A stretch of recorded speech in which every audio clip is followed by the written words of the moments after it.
पिछले एपिसोड में आपने देखा कि ऐश पोकेमॉन मास्टर चैंपियनशिप का मैप लेने के लिए ओल्ड मैंशन में आया होता है, जहां पर वो काफी सारे टास्क कंप्लीट करके लास्ट में बैटल करता है साइरस से, जहां पर ऐश के 5 पोकेमॉन्स हार चुके थे। वहीं पर साइरस के 4 पोकेमॉन्स हारे थे। ऐश अपने लास्ट पोकेमॉन की तरह भेजता है आर्सेस को, वहीं पर साइरस भेजता है अपने पाल्किया को। आर्सेस मल्टी टाइप एबिलिटी का यूज करके फेरी टाइप में चेंज हो जाता है। अब आगे आर्सेस पूरी तरह से पाल्किया को डोमिनेट कर रहा होता है। पाल्किया के ड्रैगन टाइप अटैक आर्सेस के ऊपर असर नहीं करते, क्योंकि वो फेरी टाइप हो चुका था। आर्सेस यूज करता है हाइपर बीम का, जिसको पाल्किया डॉज करने की कोशिश करता है, बट उसको थोड़ी हाइपर बीम लग जाती है, जिसके चलते वो नीचे गिर जाता है। ऐश बोलता है कि आर्सेस यही सही मौका है, फेरी टाइप के जजमेंट अटैक का यूज कर दो। साइरस अपने पाल्किया को खड़े होने बोलता है, जिसके लिए वो कोशिश करता है। आर्सेस जजमेंट का यूज कर देता है और पाल्किया किसी तरीके से खड़ा हो जाता है और काफी सारे मीटियोर को डॉज कर लेता है, पर लास्ट में एक मीटियोर उसके ऊपर लग जाता है, जो कि सुपर इफेक्टिव था पाल्किया पे, जिसके चलते पाल्किया हार जाता है। अब साइरस और ऐश दोनों के पास ही एक ही पोकेमॉन्स बचे हुए थे। साइरस अपने पाल्किया को वापस बुलाता है और अपने लास्ट पोकेबॉल को निकालता है। वो बोलता है कि तुमने मेरे 5 पोकेमॉन्स तो हरा लिए, बट अब इसको हरा के दिखाओ। वो अपने लास्ट पोकेबॉल को बैटल फील्ड में फेंकता है और उसमें से और कोई नहीं बल्कि निकलता है घोस्ट और ड्रैगन टाइप पोकेमॉन गिराटीना।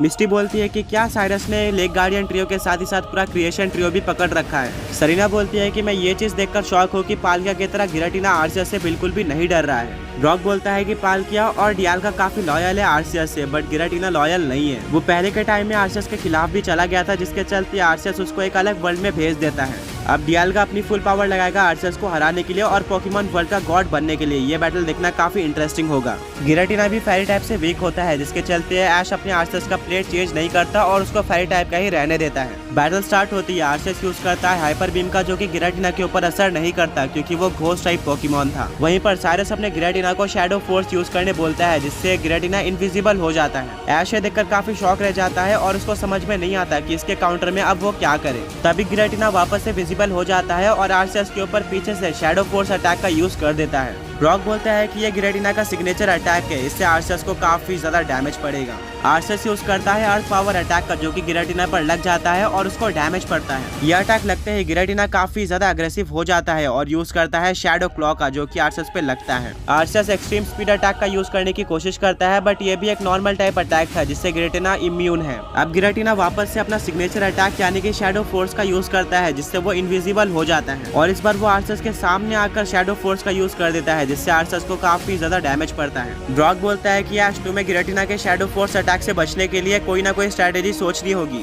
तभी गिराटीना यूज करता है ऑरा स्पीयर का, जिसका आर्सेस पे काफी डैमेज पड़ता है। आर्सेस भी काफी अग्रेसिव हो जाता है और यूज कर देता है फेरी टाइप के जजमेंट अटैक का, जिसका गिराटीना पे काफी डैमेज पड़ता है और वो जमीन पर गिर जाता है। एक ही अटैक में गिराटीना काफी डैमेज हो चुका था। इसको देखकर ऐश को एक स्ट्रेटेजी याद आती है। गिराटीना वापस से खड़े हो जाता है और यूज करता है शैडो फोर्स अटैक का, जिससे वो इनविजिबल हो जाता है। तभी ऐश अपने आर्सेस को फेरी टाइप का जजमेंट अटैक यूज करने बोल देता है, जिससे हर जगह पे मीटियोर गिरने लगते हैं और उनमें से एक मीटियोर गिराटीना पर लगता है, जिससे ऐश को गिराटीना की लोकेशन पता चल जाती है और वो आर्सेस को उसी जगह पर अर्थ पावर अटैक का यूज करने बोलता है, जिससे गिराटीना को काफी डैमेज पड़ जाता है। साइरस ऐश की स्ट्रेटेजी देखकर काफी शॉक रह जाता है। वो अपने गिराटीना को डेस्टिनी बॉन्ड अटैक यूज करने बोलता है। ब्रॉक बोलता है कि ऐश तुम्हें इस अटैक से बचना होगा, वरना अगर गिराटीना हारता है तो ऑटोमेटिकली आर्सेस भी हार जाएगा और ये बैटल टाई हो जाएगी। ऐश अपने आर्सेस को हाइपर बीम का यूज करके इस अटैक को डिस्ट्रॉय करने बोलता है, जो कि वो कर देता है। तभी साइरस गिराटीना को वापस से शैडो फोर्स अटैक यूज करने बोल देता है, जिससे वो इनविजिबल हो जाता है। ऐश बोलता है कि अब तुम्हारा ये अटैक मेरे सामने नहीं चलने वाला। वो आर्सेस को फेरी टाइप का जजमेंट यूज करने बोल देता है, बट साइरस भी अपने गिराटीना को इनविजिबल होकर ही सारे मीटियोर को डॉज करने बोल देता है, जो कि वो कर देता है। फिर वो आर्सेस के ऊपर यूज करता है शैडो फोर्स का, जिससे आर्सेस को काफी डैमेज पड़ता है। ऐश बोलता है कि आर्सेस चलो इस बैटल को खत्म करते हैं, अपने फुल पावर से जजमेंट का यूज करो।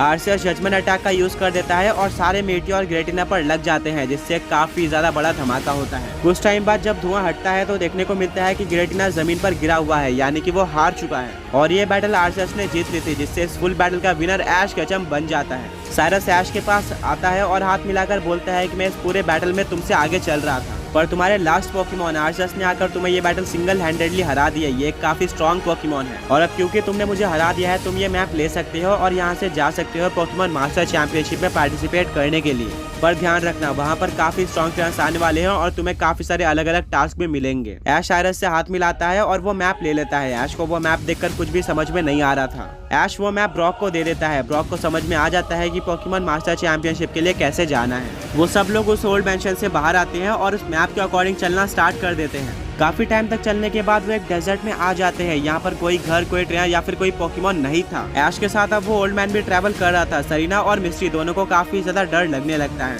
वो बोलते हैं कि ये एरिया काफी सुनसान है, मुझे यहाँ पर सही नहीं लग रहा है, हमें यहाँ से जल्दी निकलना होगा। ब्रॉक बोलता है कि एक काफी लंबा डेजर्ट है, हम यहाँ से किसी भी तरीके से नहीं निकल सकते हैं और हमें इसे पार करने में कुछ हफ्ते लग सकते हैं। ये सुनकर सरीना, मिस्टी और वो ओल्ड मैन काफी शॉक रह जाते हैं। उनको काफी प्यास लगी होती है। ब्रॉक अपने बॉटल को बाहर निकालता है और उनको पता चलता है कि उन्होंने सारा पानी ऑलरेडी पी लिया है, अब उनके पास पानी नहीं बचा है। वो ओल्ड मैन बोलता है कि तुम अपने वाटर टाइप पोकेमॉन्स का यूज करके पानी पी सकते हो। मिस्टी को ये आइडिया काफी अच्छा लगता है। वो अपने वाटर टाइप पोकेमॉन्स को बाहर निकालती है जिनका यूज करके सब पानी पी लेते हैं। पानी पीकर वो आगे बढ़ते हैं और कुछ टाइम बाद रात हो जाती है। ऐश कैंप लगाने बोलता है। वो ओल्ड मैन बोलता है कि यहाँ पर आसपास कोई ट्रेन या फिर पोकेमॉन नहीं है, हमें डरने की जरूरत नहीं है, हमें ऐसे ही सो जाना चाहिए। उस ओल्ड मैन की बात मानकर वो लोग ऐसे ही सो जाते हैं बिना टेंट के। रात में मिस्टी को काफी अजीब फील होता है। वो देखती है कि ब्रॉक, सरीना, ऐश और वो ओल्ड मैन सब सो रहे हैं। वो उठकर अपनी आसपास की एरिया देखती है और उसको देखने को मिलता है कि उनके आजू बाजू हर तरफ कैक्टन पोकेमॉन है जिन्होंने उन पर काफी टाइम से नजर रखी हुई है। वो अपने गैराडोस को बाहर निकालती है जो कि एक कैक्टन को हरा देता है,